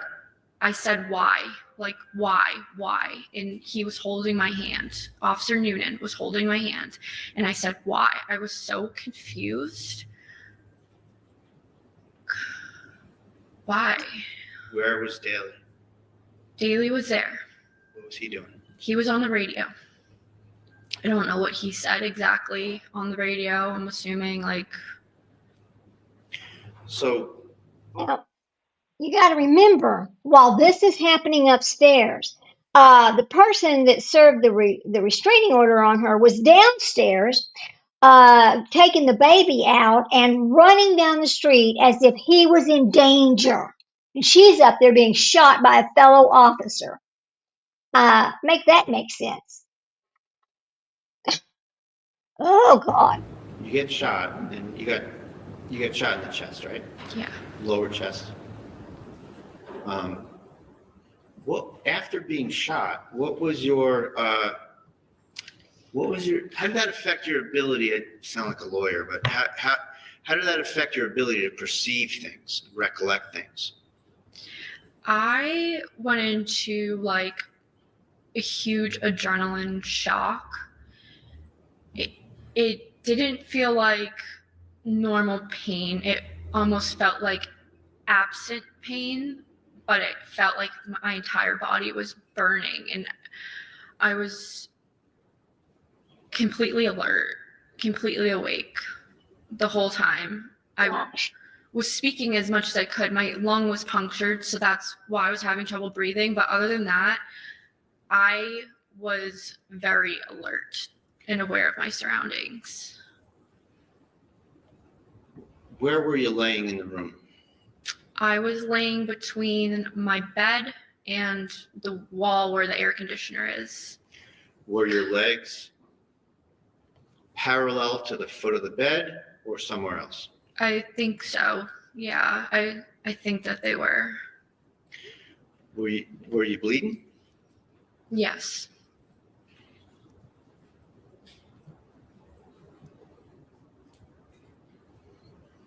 Is that the way you wanted this to happen? No.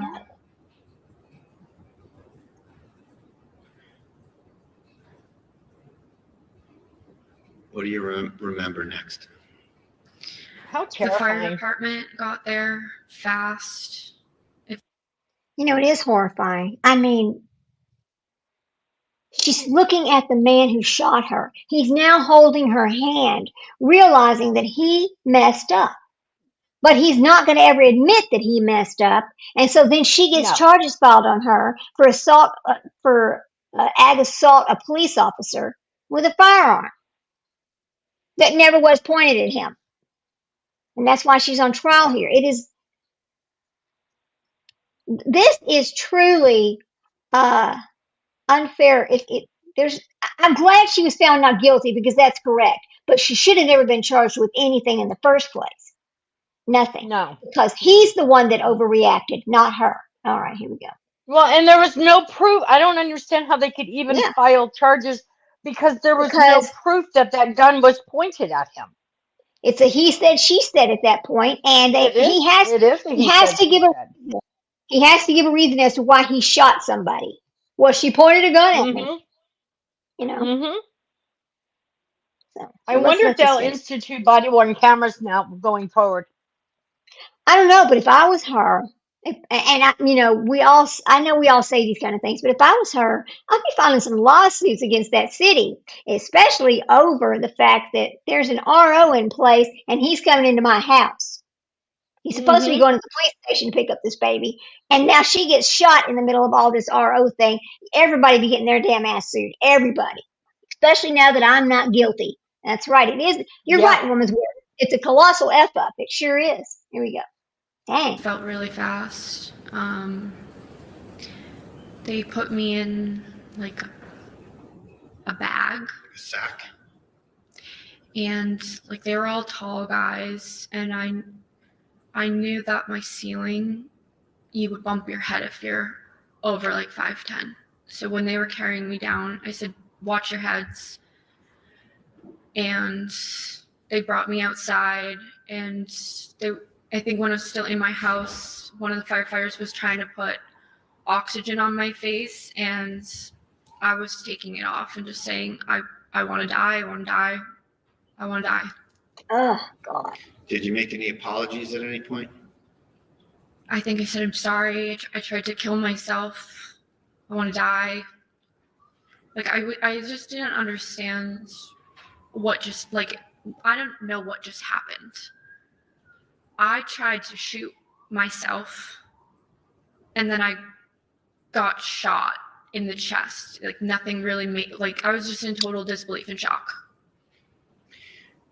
Did you, at any point before you got taken out of there, did you hear Noonan saying anything about what happened? No. Did you see Houston yet? Houston, yes. He came in, and I think he put, like, medical, like, gauze on the wound. Somebody did. He had the medical bag. I remember that. Were you able to sort of perceive the first aid techniques they were administering to you? No, I wasn't paying attention to it. I was, like, trying to focus on breathing because it felt like I was choking. Like, it felt like I was drowning. Mm. Bet it did. So they bring you downstairs, and at what point in the trip downstairs and out of the house were you trying to take off the mask? I think the whole time. And when I was in the ambulance, I said to everybody, I'm a f***ing idiot. I just tried to kill myself with an unloaded gun. I'm a f***ing idiot. Oh, And then I what said that to everybody. I said that to the hospital staff. I said that to all the firefighters. I probably said that when I was laying on the ground. Those were the words I just kept repeating.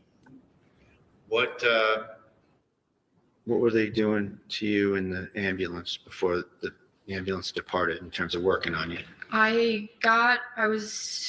They were working on getting a med flight. I had to get a blood transfusion. I finally agreed to keep the oxygen mask on my face, and they were doing my vitals and just trying to keep me stable before I was going to be transported to the hospital. What hospital did you go to? I was flown by med flight to Massachusetts General Hospital in Boston. So by helicopter? Yes. And then when you were in the helicopter, was there anybody that you knew in the helicopter? No, when I was in the ambulance, I was holding on to firefighter Smirtelni's hand. And can you spell that for the court? It's a funny spelling. Why don't you spell that, if you can? His first name's Kevin. And let me take a crack at that. Is it Smirtelny?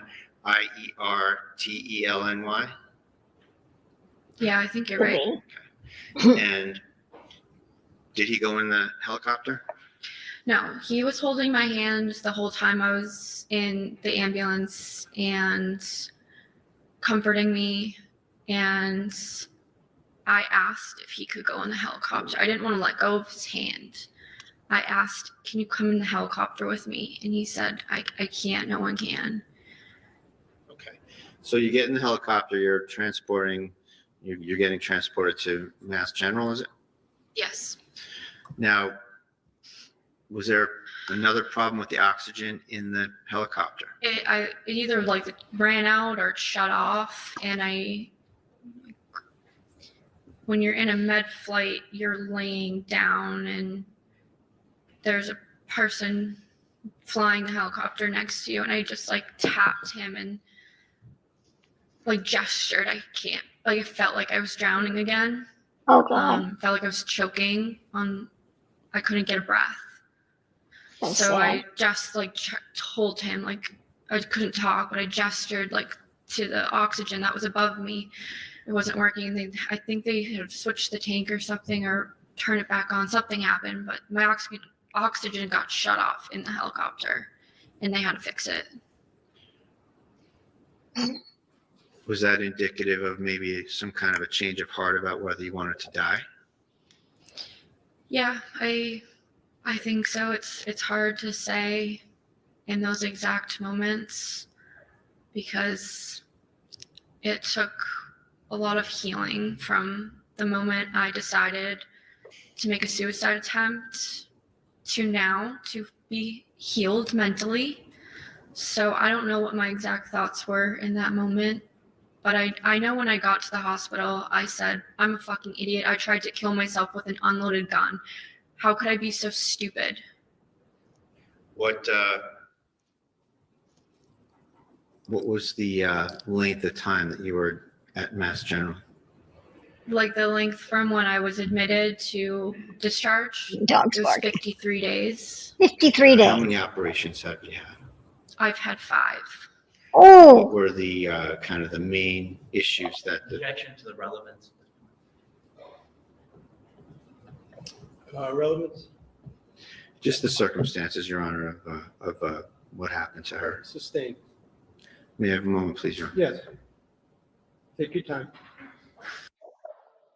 53 days, 5 operations, and they're from a person who overreacted, and they're not going to let her talk about it? Are you kidding me? Of course, I know that the other guy's not on trial. I know that she's on trial here for some trumped up bullshit charge, but still, unbelievable. The whole thing is unbelievable. If I would have not watched this myself, I would have not believed that this ever happened. It is wild. Shit.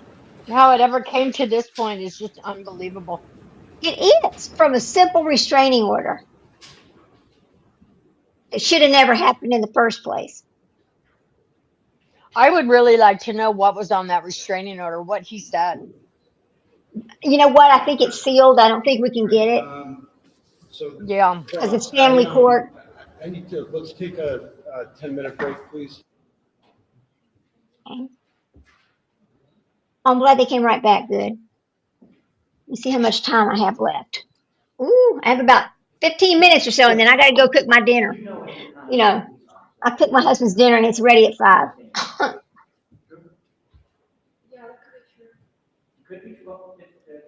Oh, wait a minute. Can we hear him? I Oh, she needs to get don't closer. ever recall thinking it could be dangerous, but I guess domestics are. If that's a fact, then yeah, sure. Okay. Can you just keep your voice up? Yes, sorry. That's okay. Sure. Well, okay, we'll step back and we'll go with your point. Every call is dangerous, right? It could be. Leslie, we don't know. We don't know yet. She was Yes. just found not guilty today, so. Domestic calls, like we just talked about, can be especially dangerous because you're dealing with people who are sometimes. Oh, look at my damn typos. Good Right. Lord. That's why you always separate when you get to a scene. And we'll get to that, okay? And I agree with you, that you need to keep people apart. Right. You also need to. Excuse me one moment. Yeah, you're gonna need to ask closer, cross closer to the mic. Okay. Thank you.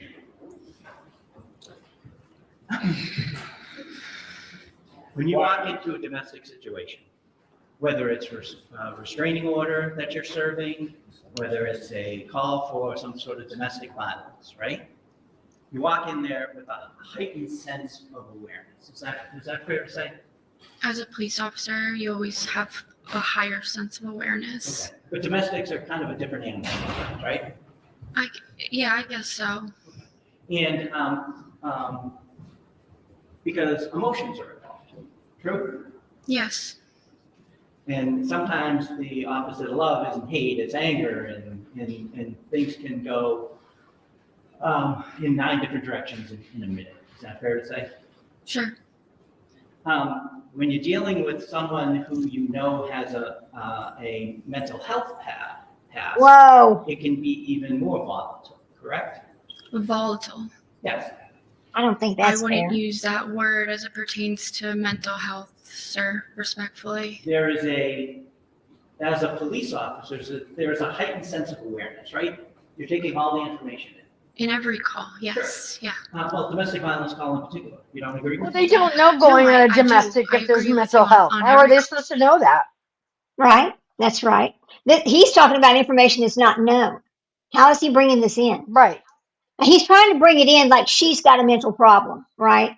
But get him. It is disgusting. I don't think that the door was open for him to be able to do that to her because that has not been discussed in the whole trial until right now. Let's see what she says. A heightened sense of awareness is key to being a police officer. So domestic, car Doesn't accident, matter what it is, yeah. anything. we go to work in a bulletproof vest. Exactly, that's my point. Yeah, we have So, to. When you go to a domestic call, we talked, or you talked, you try to separate people, right? Yes. Because if they come together or you can see each other sometimes, bad things can happen. Right? Yes. And so when you walk into a domestic violence situation, or any situation, right? Your first order of business is to keep everybody safe. Fair to say? Yes. The people who called, right? Yes. Yourself. Yes.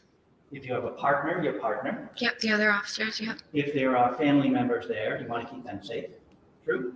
Yes, police officer, your job is to keep everyone, including yourself, safe. If there are children, you want to keep them safe. Everybody. Okay. So, and if you think there are guns in the house, that is a particularly serious concern for you also, right? Yes. For your safety, Yes. your partner's safety, Yes. for the children's safety, for everybody, right? For everybody. And you know that, correct? I know that. And so you know when you walk into a scene, when you think there may be some mental health issues, that there may be some weapons, that you don't take your eyes off anybody, correct?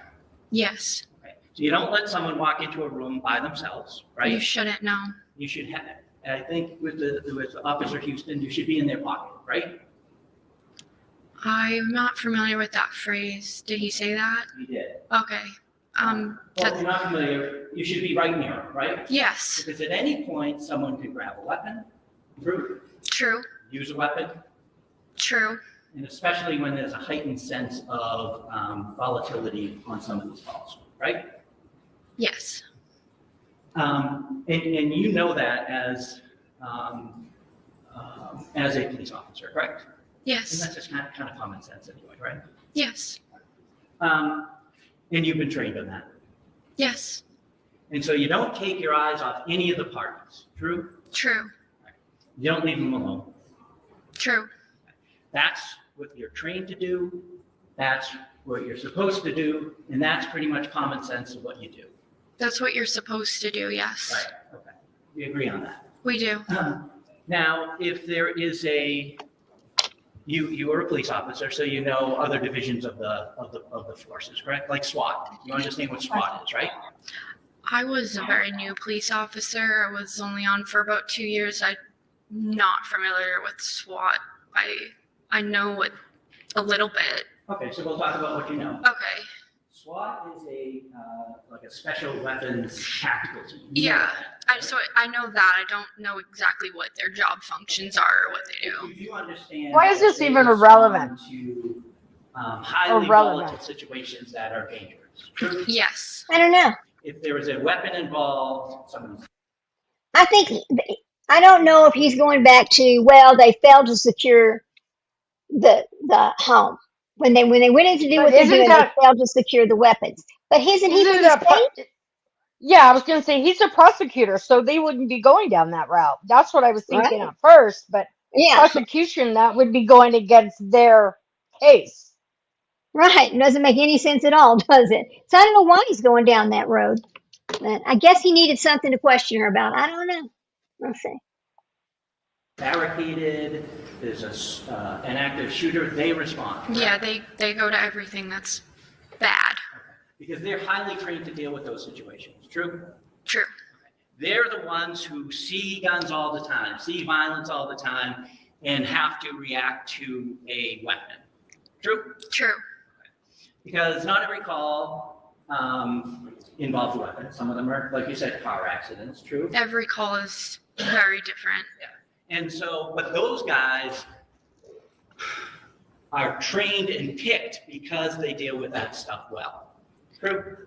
I don't know how they're picked or trained. I know nothing about their training or the process of becoming on SWAT. Okay, but you know to call them if something happens. That wouldn't be my job, but my supervisors. But yes, we can agree to that. Yes, they get called to bad things. I know They this. get called bad things and have to deal with bad things. Yes. And you know that as a police officer, you need to qualify and get trained in order to do certain things. If you're on, like a domestic violence officer may have to be trained in domestic violence to be in a unit like that. Yeah, I mean, we didn't have that on my department, but I have heard of that on other departments. Like a domestic violence detective would probably be trained more in that sense. Right, so there's sometimes specialties Yes, that people focus on, that Yeah. people are prepared to deal with better than other people. True. yes. Wow. Officer Noonan. He did act in the was on moment, spot you're treatment, right. You know that. I know that now. You knew he started in Andover, that's where he began his career. I knew he started in North Andover. Sorry, North Andover. And then he went to Lawrence. Yes, And Lawrence is really a different atmosphere than North Andover. You agree with me there? yes. North Andover is. North Andover does get the flood in of Lawrence, Sure, though. there's some crossover. Yes. Right? But you know what that crossover is. Yes, true. It's not to disparage any community, right? But Lawrence has more guns than North Andover. I think so. I don't know off personal knowledge, but I would assume. They have more gangs. Yes, that I do know. Oh. Yes, They have more drugs. yes, They have more violence. yes, They Golly. have more need for people who can deal with that stuff, correct? yes. And you know that Officer Noonan worked in Lawrence for years. I did know that. Yes. You did know that, right? Yeah, I did. And then he came back. Did you say you were on the job or not on the job when he came back? I was already on the job when he came back. Okay. Yeah. And you know he came back from Lawrence, right? And when he came back from Lawrence, it was really, he was the most experienced person on the force at this point, right? You're right, woman's warrior. I She's didn't- I everything. didn't know his experiences. Okay, you knew that he was. I honestly thought I looked at my lieutenants as that Well, for me. Officer Noonan, back when you were on the job, you looked up to him. Let's just say, so it's sad. Woman's Warrior says, yeah, and it is victim blaming. You're absolutely right, Leslie. It's making me sick to listen to this. It's sad because she is the offender, but the victim, but they're victim blaming because she is a victim of a perpetrator of DV and abuse. See, using the system for power and control over her. The thing is, we don't know if he ever hit her or we have none of that information. But based on how he went about getting this RO and the way he served it to her and the bullshit that happened here, I'm going to say that he wasn't a stand-up guy. Let's just say that. Okay. But the rest of it, we don't know for sure, but something is just not right about how this all happened, is it? Okay. Let me let this finish so I can go cook dinner. But yeah, I too looked up much. to all the senior officers that were willing to train me or give me any type of advice. Well, we're talking about Officer Noonan. He did that. So yes. Yes. You knew he was experienced, correct? Yes. You knew he was a by-the-book kind of guy, that he was going to teach you well. Yes. You went to him for that. I went to him for advice. And you went to him for advice because you thought you knew what he was doing, right? He'd been through the ringer. And that's why you went to him, right? No, he told me, he reached out to me and told me that, he's been on bad calls before and this is how he handles it. Right. And And you appreciated that. I did.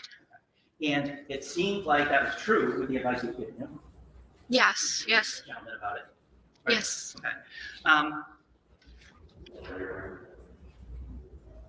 Justin's a different story in your life, correct? Justin,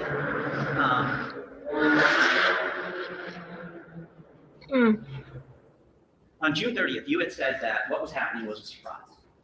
I don't know if you used those words, but the meaning you gave off was this came out of the blue, right? I was very confused. You were confused, but stuff, and we're not going to get into it, but stuff that happened that weekend before, that Saturday night, that would give you some inkling that something was wrong, right? I was aware me and Justin were in an argument. I was aware the second I woke up in the morning, that's why we were planning to meet. So it wasn't a surprise that there was some strife between you and him at that point.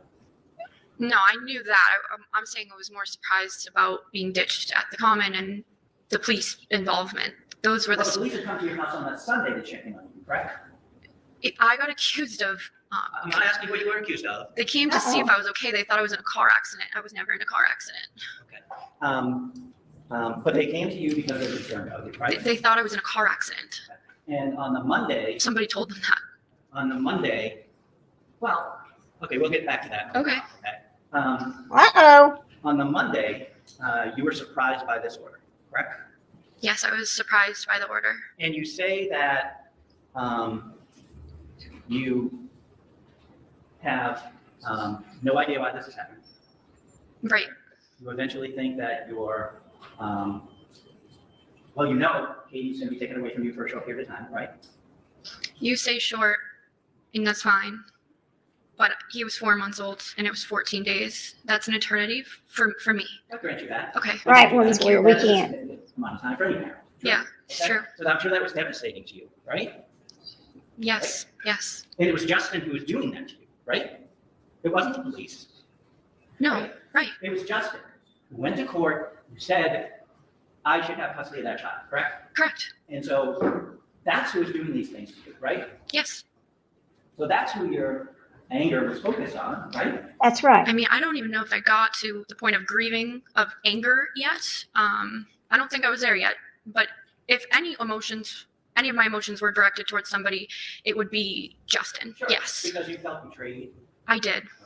And you knew he was going to get taken. I knew that I had to give Caden to the police, for the police to give Caden to Well, Justin. you know the police don't take custody of children, right? I don't know that. Well, as your time as a police officer, you have actually taken custody of a child and left. I have. So you're telling this court, you're telling the judge that if there is not a family member to take a child because something happens, that you actually take the child and leave, you don't call DCF? Well, you always file a 51A after the fact. And then they come to the home and they take it, right? So I guess the call I went on was different. I did end up taking the juvenile in my police car. I drove her to the police station where she met with family members. Okay, so how old was this person? She was maybe 12. So we're talking about infants, right? You wouldn't transport an infant. No, I guess. So Counsel's testimony. God, he's attacking her. Proven, they're sort of being suggested as if they're gospel, which might mislead the witness. Okay, so overruled, but Mr. Gubitosi, you just allow Ms. Fitzsimmons to complete her answer, and like all witnesses, I don't want you folks speaking over one another. of course. Thank you. So you agree with me that DCF would typically come to get an infant, right? Yes, I've never personally had a call with. Well, okay, let's just talk about the career. You said you. I think so. I can't tell you for sure. Well, let's just talk about your career. When did you graduate the academy? May of 2024? Yes. And you went out on leave on when? I went light duty while I was pregnant. I was about 20 weeks pregnant when the duty belt didn't clip anymore. Okay, but you went out on February 16th. That was Caden's birthday, right? So that's your official leave? Yeah, that's my official leave. Okay, so 20 weeks, and he was, so you do the math. How many months were you actually on the road? Okay, let's see. What difference does it make? So like 7 months, and then I was light duty. So I graduated the police academy in May of 2024, and I went out on maternity leave February 16th of 2025. That's You what she actually just on was the road for doing. 7 months. Yeah. Light duty, you're not on the road because you're pregnant. Understood. Yeah. Understood. And that was your choice to stay in the station and work that way, right? Yes. But you were actually on the road, going to calls, doing the dirty work as a police officer, just for 7 months, right? Yes. Now, I'm going to jump back to June 30th at the house after the police come, right? You called your mom. You asked to do that, and they let you do that, right? There's no prohibition. You're talking about after the police? That's after the police. Right? Yes, I called my mom. And she came. Yes. Okay. She came. Now, you called her your best friend, right? My mom is. Your best friend, right? And so you could have talked to her, right? Yes. When Justin arrived, you knew he came in the house, right? You heard him. No. You didn't hear him come in the house? No. You knew he was coming to get the baby.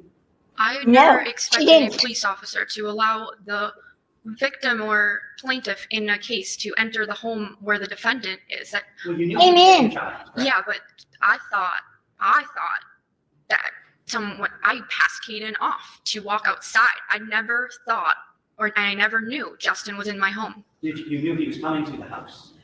I No. thought they would do it at the school, but yes, I knew he was going to be in the vicinity. I never expected or knew he walked through my front door. When you went upstairs, and we'll talk about that green chest you called it, correct? Wow. Yes. Was it locked? No. Okay, you just flip it open. Yes, When you claimed you pulled the trigger, it clicked. it did. It was not around in the chamber. Correct. There was a full magazine in it, right? I think so. Yeah. Well, you used that gun to go shooting on Friday, true? That's true. That's why I didn't chamber around. Thank God. And when you're doing shooting, were you qualifying? What were you doing? Wow. We have a qualification. Yeah. Okay, so you had to do that, right? Yeah, because When you're shooting for qualifying, when you're at the range, how do you hold your pistol? 2 hands, and then there's some where they say use your strong hand or your left hand. You're not strong. But your typical reflex is 2 hands, true? Yeah, that's 2 hands extended. most of the range day. Yeah. Right, that's your training. That's the safest way to shoot a gun, true? So that's your default? That's what we do at the range for those 8 hours, other than the one part where you shoot with your strong and non-strong hands. So on Friday, you spent hours shooting with 2 hands? Yes. Yeah, it was Friday. Yes. Well, I'm asking you. I think so. Now, you stated that after the police came and you were starting to process things, true? Yes. It took a bit for you to process things. You about your life unraveling, if you will, true? Yeah, as I was packing things, it just started to hit me like, this is going, this is going, this is going. Just as I was walking around the house, I just was like, All those things are going, and it's all because of what Justin did. yes. Yes. All right. Thank you. I have nothing else, Judge. All right. Okay, guys, I gotta go, and I gotta get off right now. I gotta go cook my husband's dinner. We've been on here almost 3 hours. I know we never do that. We will come back to this and discuss this further. Maybe tomorrow afternoon we can. But it's a fascinating case, and I don't think it should have ever happened. So I'm going to say goodbye, and I'm going to say, what are we saying? Take us out of here, guys. Take us out. Always What do we say? hug. Don't forget to hug your babies. That's right. So we'll pick this back up later. I gotta go. I gotta cook dinner. I'll see you guys later. Be careful out there. Bye, guys.